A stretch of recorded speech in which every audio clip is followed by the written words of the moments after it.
Hey, Andy, what's happening? From the Great White North. Hey, man, the Great White North. How you doing? Oh, it's somewhat cold up here, but I'm living the dream. There you go. Hey, man, I heard you want to talk a little bit of wrestling. Let's talk about it. Yeah, I'm just wondering, because of how I guess you could say dirty your character was compared to how it would be now.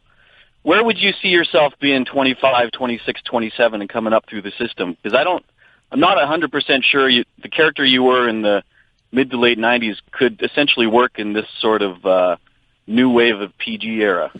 Well, yes, I can see your point. I just disagree with you because knowing the parameters that I would have to work with, you can have all the physicality and aggression that Stone Cold possessed back in the day. You take out a few key words, such as the four-letter words that I was saying on TV, and ass and all those other things. But you take that away, but you still have a very strong polarizing character that gets your attention. And it was the same thing. I mean, when I rolled into the WWF back in the end of '95 as the ringmaster, and that was a bad gimmick, but I had guys like George the Animal Steel, Jerry Briscoe, Blackjack Lanza, Sergeant Slaughter, and all of these guys, and Pat Patterson, and they were coming up to me. And at the time, if you can remember back that far, they were pushing, your Mark Henrys. They brought in Mark Merrow, Mankind Vader. All those guys were getting green light pushes, and they didn't really have anything for me. I was brought in more as a mechanic. Now, don't get me wrong.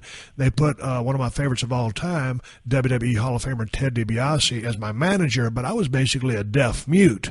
But once the bell rang, I remember that. Once the bell rang, inside that ring, you saw a badass who you couldn't see through my work. You believed what you were seeing.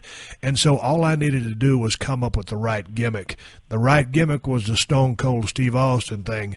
And when you got energy, when you have aggression, and when you have a work rate or a work style that you cannot see through, then that cannot be denied. So when you look at the skill set that some of these guys possess, it's not there yet.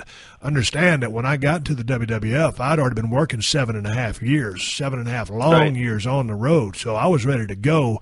I just needed the icing on the cake, which was the gimmick, and I had to come up with that myself. So I think you can take away the four-letter words, but when you bring in the attitude that I had and the work rate that I had and the look that I ended up coming up with, I don't think I could have been denied. And again, that's purely speculation.